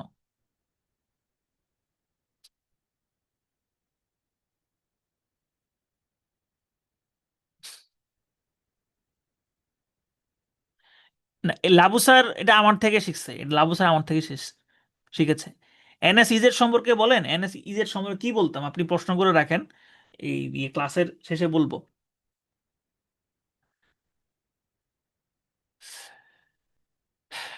ওকে, ঠিক আছে, চলেন আমরা আবারও আপনাদের নাগরিক অধিকার, কথা বলার অধিকার কেড়ে নিচ্ছি, আবারও ফেরত দিব, ঠিক আছে? ম্যারাথন ক্লাস কি বলছেন? ক্লাসগুলো কি, জি রেকর্ড থাকবে, তবে রেকর্ডটা দিতে একটু দেরি হতে পারে। মানে আমরা সাথে সাথে রেকর্ড দিতে পারবো না। আপনারা যথাসম্ভব যারা করবেন লাইভ ক্লাস করার চেষ্টা করবেন। ওকে, চলুন আমরা আবার শুরু করি। আচ্ছা, এরপরে আমরা দেখবো হচ্ছে BIDA, Bangladesh investment development authority, সংক্ষেপে হচ্ছে বিডা। তাহলে এরা কি করে? এরা হচ্ছে বাংলাদেশে বিনিয়োগ আনার জন্য কাজ করে। তো এইটা বাংলাদেশের বিনিয়োগ যে বোর্ড, এই বোর্ডের প্রধান হচ্ছেন প্রধান উপদেষ্টা, বর্তমান মাননীয় প্রধান উপদেষ্টা হচ্ছে বিনিয়োগ বোর্ডের প্রধান। আর বোর্ডের চেয়ারম্যান হচ্ছেন আশিক চৌধুরী। বোর্ডের চেয়ারম্যান হচ্ছেন আশিক চৌধুরী, ঠিক আছে? ওকে। এরপরে আসেন বাংলাদেশের সমুদ্র বন্দর। সমুদ্র বন্দর, বাংলাদেশের টোটাল বর্তমানে সমুদ্র বন্দর রয়েছে তিনটা: চট্টগ্রাম, মংলা এবং পায়রা। আরেকটা গভীর সমুদ্র বন্দর বাংলাদেশে তৈরি করা হচ্ছে, সেটা হচ্ছে মাতারবাড়ি গভীর সমুদ্র বন্দর। সেটা যদি তৈরি হয় তখন হবে চারটা। তো বর্তমানে সমুদ্র বন্দর রয়েছে তিনটা। এর মধ্যে সব থেকে বড় এবং প্রথম সমুদ্র বন্দর হচ্ছে চট্টগ্রাম সমুদ্র বন্দর, যেটা কর্ণফুলী নদীর মোহনাতে অবস্থিত। এটা গুরুত্বপূর্ণ এখানে, যে কর্ণফুলী নদীর মোহনাতে এটা অবস্থিত। কত সালে প্রতিষ্ঠা পায় এটা গুরুত্বপূর্ণ না, জাস্ট এতটুকু মনে রাখলে চলবে যে কর্ণফুলী নদীর তীরে অবস্থিত। মোংলা, মোংলা হচ্ছে দেশের দ্বিতীয় বৃহত্তম সমুদ্র বন্দর, এবং এটা হইল আহ, বাগেরহাটের পশুর নদীর তীরে অবস্থিত। বাগেরহাটের রামপালের পশুর নদীর তীরে অবস্থিত। এটা প্রাথমিক নাম ছিল চালনা বন্দর। এটা প্রয়োজন নাই, জাস্ট এটুকু জানলে চলবে যে মোংলা কোথায় অবস্থিত, বাগেরহাটের রামপালে পশুর নদীর তীরে অবস্থিত। পায়রা বন্দর, এটা হচ্ছে স্বাধীন বাংলাদেশের প্রথম সমুদ্র বন্দর। স্বাধীন বলতে আহ, চট্টগ্রাম বন্দর এবং হচ্ছে মোংলা বন্দর, এই দুটোই কিন্তু বাংলাদেশ স্বাধীন হওয়ার আগেই তৈরি হয়েছিল। আর পায়রা বন্দরটা হচ্ছে বাংলাদেশ স্বাধীন হওয়ার পরে 2013 সালে হচ্ছে এটা প্রতিষ্ঠা পায় এবং যাত্রা শুরু করে 2016 সালে। এগুলো প্রয়োজন নাই, এগুলো জাস্ট নাইস টু নো। যেটা গুরুত্বপূর্ণ সেটা হচ্ছে যে এই পায়রা বন্দরটা কোথায় অবস্থিত। তাহলে পায়রা বন্দরটা হচ্ছে পটুয়াখালীর কলাপাড়ার রামনাবাদ চ্যানেল সংলগ্ন আন্ধারমানিক নদী। হ্যাঁ, এই নদীটার নাম হচ্ছে যে মনে রাখতে হবে, আন্ধারমানিক নদীর তীরে হচ্ছে এটা অবস্থিত। আন্ধারমানিক, আন্ধারমানিক নদী হইল কেন? আন্ধারমানিক তো নদ হওয়ার কথা না, কারণ পুরুষ নাম যেগুলোর, যে নদীর নাম পুরুষবাচক সেগুলোকে আমরা বলি হচ্ছে নদ, আর যেগুলোর নাম হচ্ছে নারীবাচক সেগুলোকে আমরা বলি হচ্ছে নদী। যেমন পদ্মা নদী, মেঘনা নদী, কিন্তু ব্রহ্মপুত্র হচ্ছে নদ, ঠিক আছে? আড়িয়াল খা নদ। যাই হোক, এটা আন্দারমানিক কেন নদ হইল না, হঠাৎ করে মনে আসলো আর কি, কেন নদ হইল না।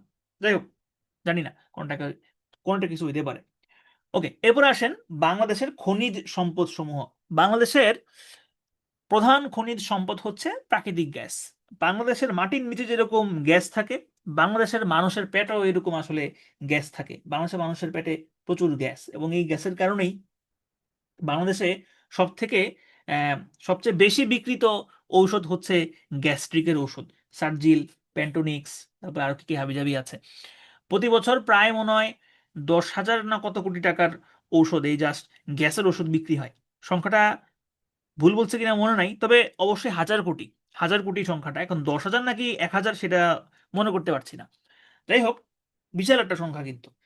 তো বাংলাদেশের প্রধান খনিজ সম্পদ কিন্তু হচ্ছে গ্যাস, এবং এই প্রথম গ্যাস আবিষ্কৃত হয় সিলেটের হরিপুরে 1955 সালে প্রথম গ্যাস আবিষ্কৃত হয়।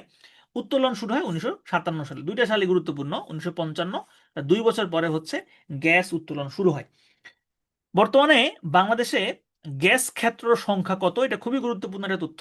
বর্তমানে বাংলাদেশে গ্যাস ক্ষেত্রের সংখ্যা হচ্ছে 30টা। সর্বশেষ জামালপুরের মাদারগঞ্জের তারতাপাড়া গ্রামে সর্বশেষ গ্যাস ক্ষেত্রটা আবিষ্কৃত হয়েছে। জাস্ট এই জামালপুরের মাদারগঞ্জ পড়লেই চলবে। বর্তমানে গ্যাস ক্ষেত্রের সংখ্যা হচ্ছে 30টা, এবং সর্বশেষ হচ্ছে জামালপুরের মাদারগঞ্জে আবিষ্কৃত হয়েছে। এরপরে দেখেন, সবচেয়ে বড় প্রাকৃতিক গ্যাস ক্ষেত্র হচ্ছে তিতাস। এটা হচ্ছে মজুদের দিক থেকে, গ্যাসের মজুদের দিক থেকে সবচেয়ে বড় বাংলাদেশের প্রাকৃতিক গ্যাস ক্ষেত্র হচ্ছে তিতাস। আর যদি বলা হয় আয়তনের দিক থেকে কোনটা, তাহলে হবে হচ্ছে বিবিয়ানা। বিবিয়ানা হবিগঞ্জে অবস্থিত। আয়তনের দিক থেকে সব থেকে বড় গ্যাস ক্ষেত্র হচ্ছে বিবিয়ানা। বাংলাদেশে যেই পরিমাণ গ্যাস উৎপন্ন হয়, তার মধ্যে সব থেকে বেশি এই গ্যাসগুলো সব থেকে বেশি কাজে লাগানো হয় বিদ্যুৎ উৎপাদনের ক্ষেত্রে। যেই পরিমাণ গ্যাস উৎপন্ন হয়, তার অর্ধেকের মতন চলে যায় বিদ্যুৎ উৎপাদনে। এটা খুব গুরুত্বপূর্ণ একটা তথ্য, যে সব থেকে বেশি আসলে বিদ্যুৎ উৎপাদনই কাজে লাগানো হয়। বাংলাদেশের উপকূলীয় অঞ্চলের দুইটা গ্যাস ক্ষেত্র রয়েছে, একটা হচ্ছে সাঙ্গু এবং আরেকটা হচ্ছে কুতুবদিয়া। এই দুইটা হচ্ছে বাংলাদেশের উপকূলীয় গ্যাস ক্ষেত্র। এগুলো আর কোনো কিছু প্রয়োজন নাই, এগুলো হচ্ছে নাইস টু নো। এগুলো প্রয়োজন নাই, দরকার নাই। এটা পড়তে হবে যে বাংলাদেশের যে প্রাকৃতিক গ্যাস পাওয়া যায়, এটার মধ্যে মিথেনের পরিমাণ হচ্ছে সব থেকে বেশি, 95 to 99%। এগুলো প্রয়োজন নাই, এগুলোর বাদ আসবে না পরীক্ষাতে। বাংলাদেশের এই যে প্রাকৃতিক গ্যাস বা প্রাকৃতিক সম্পদ, এগুলো নিয়ে কাজ করে যে প্রতিষ্ঠান, সেটার নাম হচ্ছে পেট্রোবাংলা। এটা হচ্ছে বাংলাদেশের সরকারি মালিকানাধীন জাতীয় তেল অথবা খনিজ সম্পদ অনুসন্ধানকারী একটা কোম্পানি, পেট্রোবাংলা। এইটা প্রতিষ্ঠিত হয় 1972 সালে। পেট্রোবাংলা কবে প্রতিষ্ঠিত হয় প্রয়োজন নাই, তবে কেউ যদি পেট্রোবাংলার সামনে পরীক্ষা দেন তাইলে অবশ্য প্রয়োজন আছে। এর সদর দপ্তর হচ্ছে কারওয়ান বাজারে অবস্থিত। আর এতটুকু জানলেই চলবে, বাকিগুলো ইম্পর্টেন্ট না। এরপরে আসেন কয়লা।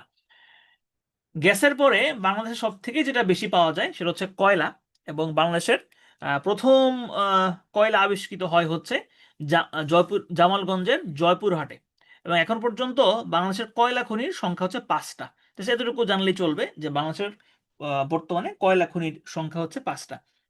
এর মধ্যে আয়তনে সব থেকে বড় হচ্ছে খালাসপির রংপুর, আর মজুদের দিক থেকে সব থেকে বড় হচ্ছে জয়পুরহাটের জামালগঞ্জ।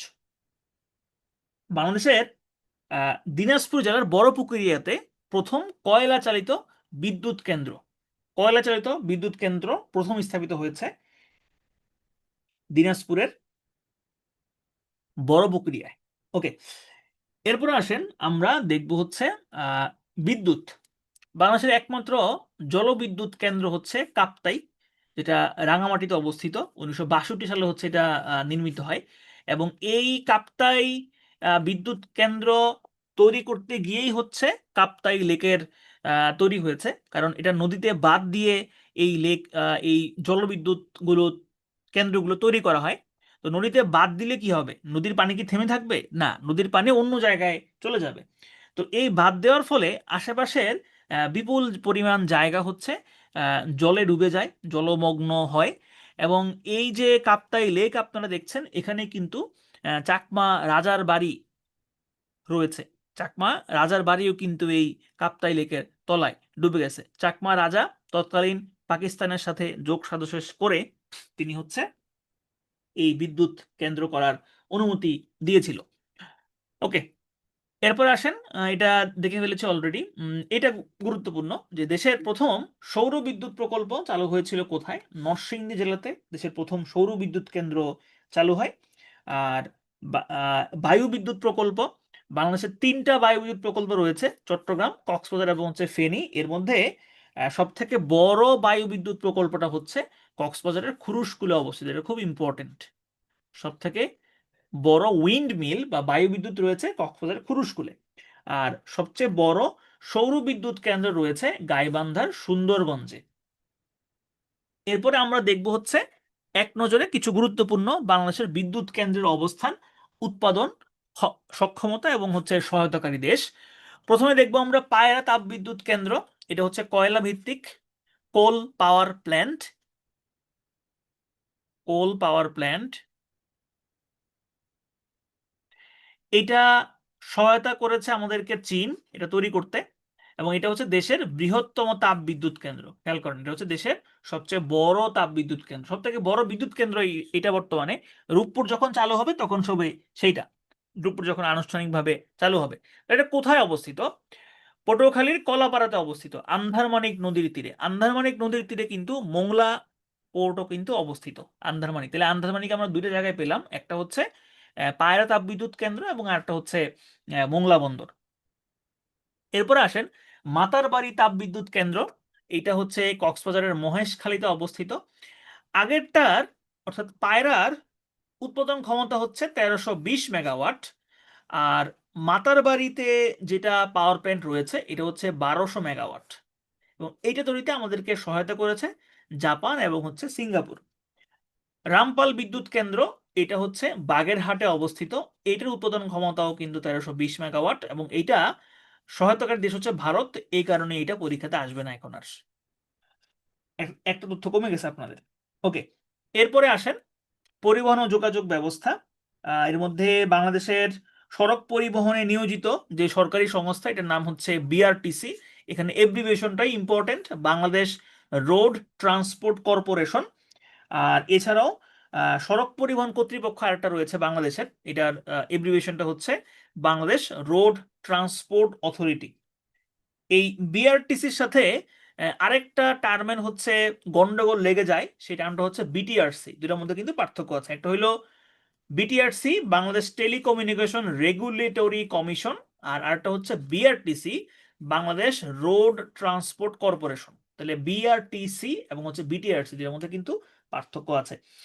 নৌ পরিবহন এর প্রয়োজন নাই, স্কিপ করতে পারেন, পরীক্ষাতে আসবে না। এবার আমরা দেখব হচ্ছে গুরুত্বপূর্ণ কিছু প্রকল্প। প্রকল্পের মধ্যে শুরুতে আমরা দেখব হচ্ছে রূপপুর প্রকল্প। কাজ শেষ হওয়ার কথা ছিল 2023 সালে, তবে এখনো কাজ শেষ হয় নাই। এটা অবস্থান হচ্ছে পাবনার ঈশ্বরদী রূপপুরে। এইটা হচ্ছে ইম্পর্টেন্ট। পদ্মা নদীর তীরে হচ্ছে অবস্থিত। উৎপাদন ক্ষমতা হচ্ছে 2400 মেগাওয়াট। উৎপাদন ক্ষমতা 2400 মেগাওয়াট। এখানে এইটা তৈরিতে আমাদেরকে সহায়তা করেছে রাশিয়া, এবং রাশিয়ার রাষ্ট্রায়ত্ত নিউক্লিয়ার প্রতিষ্ঠান নাম হচ্ছে রোসাটম। এরা আমাদেরকে এই পারমাণবিক বিদ্যুৎ কেন্দ্র তৈরিতে সহায়তা করেছে। এই বিদ্যুৎ কেন্দ্র তৈরি করে আমরা পারমাণবিক বিদ্যুৎ উৎপাদনকারী দেশের তালিকায় 33তম দেশ হয়েছি। এই তথ্যটা খুবই গুরুত্বপূর্ণ। কততম দেশ আমরা পারমাণবিক শক্তি ব্যবহারের দিক থেকে? আমরা হচ্ছে 33তম।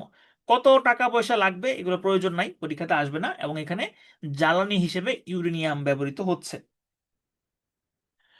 টোটাল উৎপাদন ক্ষমতাটা ইম্পর্টেন্ট, 2400 মেগাওয়াট। ওকে, এরপরে আসে, এটা আমরা পড়ে ফেলছি, পায়রা পড়ে ফেলছি, রামপাল পড়ে ফেলছি। সব থেকে ইম্পর্টেন্ট মেট্রো রেল প্রকল্প। একটা প্রশ্ন হয়তো এখান থেকে পেয়েও যেতে পারেন। তো ঢাকায় আধুনিক গণপরিবহন ব্যবস্থা তৈরি করার উদ্দেশ্য নিয়ে ম্যাস র্যাপিড ট্রানজিট বা এমআরটি প্রকল্প গ্রহণ করা হয়েছিল, এবং এটার আন্ডারে মূলত হচ্ছে মেট্রো রেল প্রতিষ্ঠিত হয়।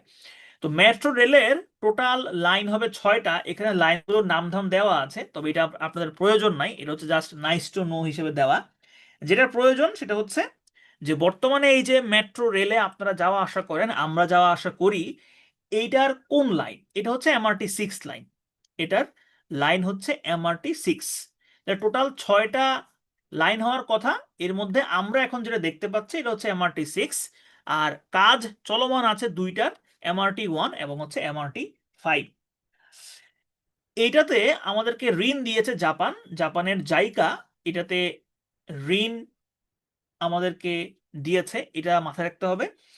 আর এখানে আরেকটা জিনিস যেটা গুরুত্বপূর্ণ সেটা হইলো আহ, বর্তমানে যে লাইনটা আছে এটা কোত্থেকে কতটুক পর্যন্ত।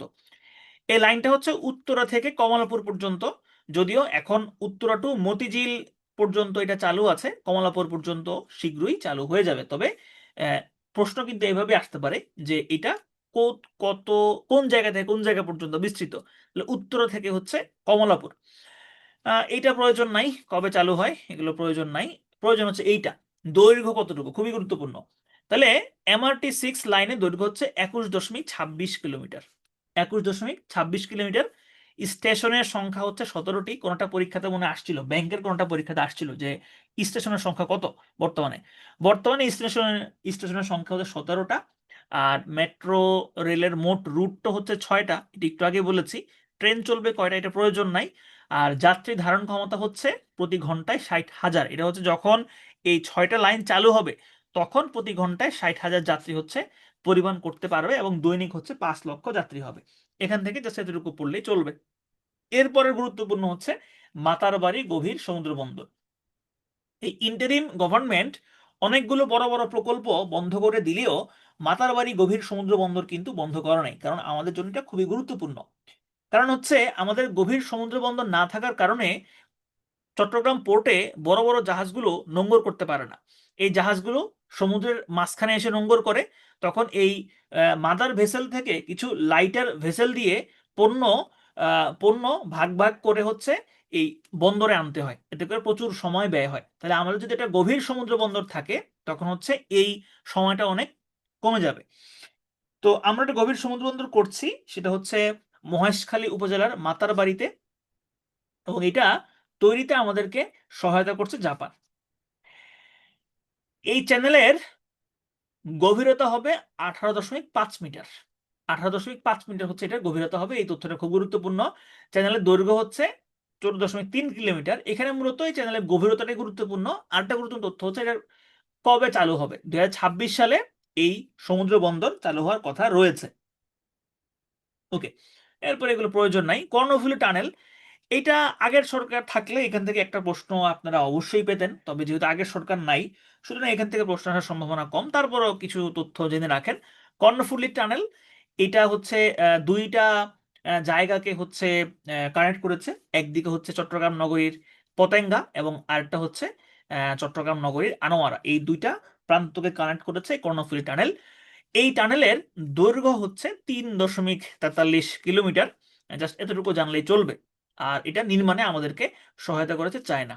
বাকি যেগুলো আছে এগুলো প্রয়োজন নাই, পরীক্ষাতে আসবে না। বিআরটি প্রকল্প, এগুলো প্রয়োজন নাই, এগুলো প্রয়োজন নাই।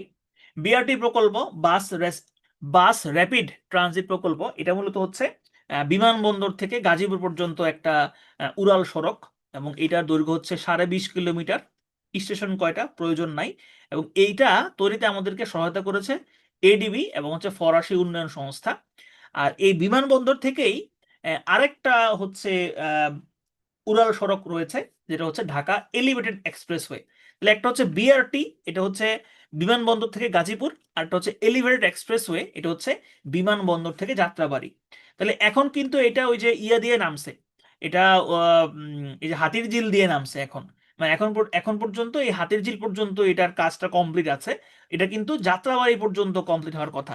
তাহলে যাত্রাবাড়ি যদি কমপ্লিট হয় সেক্ষেত্রে এই বিমানবন্দরের থেকে যেই গাড়িগুলো আম, চট্টগ্রাম, চাঁদপুর, কুমিল্লার দিকে যাবে সেগুলো কিন্তু আর ঢাকার মাঝখানে ঢুকবে না, এই এলিভেটেড এক্সপ্রেসওয়ে দিয়ে একদম যাত্রাবাড়ি দিয়ে একবারে চলে যাবে। তো এইটার দৈর্ঘ্য হচ্ছে 20 কিলোমিটার, আগেরটা ছিল 20.5 কিলোমিটার, এবং এইটা তৈরিতে আমাদেরকে সহায়তা করেছে থাইল্যান্ড এবং হচ্ছে ইতালি। কোন দেশ সহায়তা করেছে এটা কিন্তু এখানে গুরুত্বপূর্ণ। সর্বশেষ যে প্রকল্পটা আমরা পড়ব সেটা হচ্ছে বদ্বীপ পরিকল্পনা বা ডেল্টা প্ল্যান। এই ডেল্টা প্ল্যান মূলত হচ্ছে আপনারা যাদের বাড়ি হচ্ছে হাতিয়া ওইদিকে, নোয়াখালী হাতের ওইদিকে, আপনারা নিশ্চয়ই জানেন যে হাতিয়ার আয়তন কিন্তু দিন দিন বাড়ছে। এখানে কেউ হাতিয়ার আছেন কিনা আমি জানি না। হাতিয়া কিন্তু একসময় জেলা হয়ে যাবে, বাংলাদেশের জেলা একটা জেলা হয়ে যাবে হাতিয়া। হাতিয়া যেই পরিমাণে বাড়ছে, এটা অবশ্যই একদিন জেলা হবে। তাহলে বাংলাদেশের আয়তন কিন্তু বাড়ছে, হ্যাঁ, দিন দিন। তো এইটা যদি আমরা একটু নিয়ন্ত্রণ করতে পারি, যেমন এটা কিন্তু নেদারল্যান্ডস করেছে। যেমন আমাদের দেশের যে নদীগুলো আছে, এগুলো কিন্তু এগুলো প্রচুর পরিমাণে পলি মাটি নিয়ে আসে। এই পলি মাটি পরিবাহিত হয়েই কিন্তু আসলে আমাদের এই বাংলাদেশ গঠিত হয়েছে। তো এই পলি মাটিগুলো এনে এনে যেখানে এই নদী সমুদ্রের সাথে মিলিত হচ্ছে, সেইখানে কিন্তু এই পলিগুলো জমা হয়, এবং জমা হতে হতে কিন্তু সেখানে চর পড়ে। তো বাংলাদেশের আয়তনও কিন্তু এভাবে বাড়ছে, কিন্তু যদি আমরা সেটা আরেকটু নিয়ন্ত্রণ করতে পারি, তাহলে সেটা আসলে আমাদের জন্যই আরো ভালো একটা সুফল বয়ে আনতে পারে। তো এই উদ্দেশ্য প্লাস বাংলাদেশের নদী ভাঙন, নদীর ব্যবস্থাপনা, এই সব কিছু নিয়েই হচ্ছে বাংলাদেশ সরকার একটা প্ল্যান করেছিল, যেটার নাম হচ্ছে ডেল্টা প্ল্যান। তো এই প্ল্যানটাও কিন্তু এখনো বাতিল হয় নাই। এটা একটা 100 বছর মেয়াদী প্ল্যান, যেটার নামই হচ্ছে বদ্বীপ পরিকল্পনা 2100। তো এখান থেকে আমাদের গুরুত্বপূর্ণ যেটা লাগবে সেটা হচ্ছে এই বদ্বীপ পরিকল্পনা 2100। এটা বাস্তবায়নে আমাদেরকে সহায়তা করবে হচ্ছে নেদারল্যান্ডস। এই তথ্যটা গুরুত্বপূর্ণ। আরেকটা তথ্য হচ্ছে, এই প্রকল্প বাস্তবায়ন করতে গিয়ে এগুলো প্রয়োজন নাই, হ্যাঁ, এগুলো প্রয়োজন নাই। বাস্তবায়নে টোটাল পুরো বাংলাদেশকে টোটাল 6টা হটস্পটে ভাগ করা হয়েছে। টোটাল 6টা হটস্পটে ভাগ করা হয়েছে। কি কি হটস্পট দেখেন: উপকূলীয় অঞ্চল, পার্বত্য চট্টগ্রাম, নগর এলাকা, নদী অঞ্চল, মোহনা, বরেন্দ্র ও খরাপ্রবণ অঞ্চল, হাওর ও আকস্মিক বন্যা প্রবণ অঞ্চল। এই অঞ্চলগুলোতে হচ্ছে 6টা ভাগে হচ্ছে ভাগ করা হয়েছে। আমরা একদম ক্লাসের শেষ দিকে চলে আসছি। আমরা এখন দেখবো, এগুলো ইংরেজি দেওয়া আছে, আগের যে স্লাইডটা ওই স্লাইডটারই ইংরেজি ভার্সন হচ্ছে এইটা। মেগা প্রজেক্টে বিভিন্ন সহায়তাকারী দেশ, এখানে কোনটা কোনটা পড়বেন, পদ্মা সেতু আপাতত দরকার নাই। এই ডেল্টা প্ল্যান পড়বেন, নেদারল্যান্ডস। স্মার্ট জাতীয় পরিচয়পত্র, ফ্রান্স।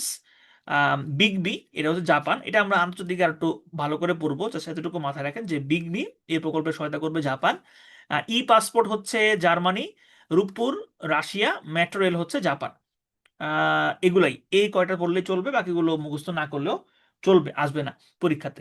আজকের সর্বশেষ যে স্লাইড সেটা হচ্ছে এইটা, যে বিভিন্ন প্রযুক্তি দিক থেকে বাংলাদেশ কততম। পারমাণবিক ক্লাবে বাংলাদেশ হচ্ছে 33তম। মেট্রো রেলে বাংলাদেশ হচ্ছে 60তম। দক্ষিণ এশিয়াতে হচ্ছে তৃতীয়। এশিয়াতে কত এটা প্রয়োজন নাই। সাবমেরিন, এটা আসবে না অবশ্য, সাবমেরিনে এখন খুব একটা ইম্পর্টেন্ট না সাবমেরিন। স্যাটেলাইট উৎক্ষেপণ, এটাও আসবে না। এটা আসতে পারে যে বায়োমেট্রিক সিম রেজিস্ট্রেশনের কত, দ্বিতীয়। আলট্রা সুপার ক্রিটিক্যাল টেকনোলজি, এটা হচ্ছে 13তম। আলট্রা সুপার ক্রিটিক্যাল টেকনোলজি কি? এই যে কয়লা পুড়িয়ে বিদ্যুৎ উৎপাদন করা হচ্ছে, এটা এতে কিন্তু পরিবেশের ক্ষতি সাধিত হচ্ছে। পরিবেশের যাতে ক্ষতি সাধন না হয়, এই কারণে কয়লা চালিত বিদ্যুৎ কেন্দ্রগুলোতে একটা প্রযুক্তি ইউজ করা হয়। সেই প্রযুক্তির নামই হচ্ছে আলট্রা সুপার ক্রিটিক্যাল টেকনোলজি। তো এই প্রযুক্তির ব্যবহারের তালিকায় বাংলাদেশের অবস্থান হচ্ছে 13তম। আর ই পাসপোর্ট চালুকরণে বাংলাদেশ হচ্ছে 119তম। এইগুলা পড়লে মোটামুটি চলবে। এখানে আজকে আমাদের শিল্প বাণিজ্য ক্লাস এতটুকুই। আমি একটু রিপিট করি, তারপরে আবার আমরা হচ্ছে আপনাদেরকে প্রশ্ন করব। তাহলে আমরা দেখলাম হচ্ছে কি কি, এখানে আমরা দেখলাম হচ্ছে যে বিডা বিডা হচ্ছে বাংলাদেশ ইনভেস্টমেন্ট ডেভেলপমেন্ট অথরিটি। এটা বিনিয়োগ বোর্ডের প্রধান হচ্ছে প্রধান উপদেষ্টা, বোর্ডের চেয়ারম্যান হচ্ছেন আশিক চৌধুরী।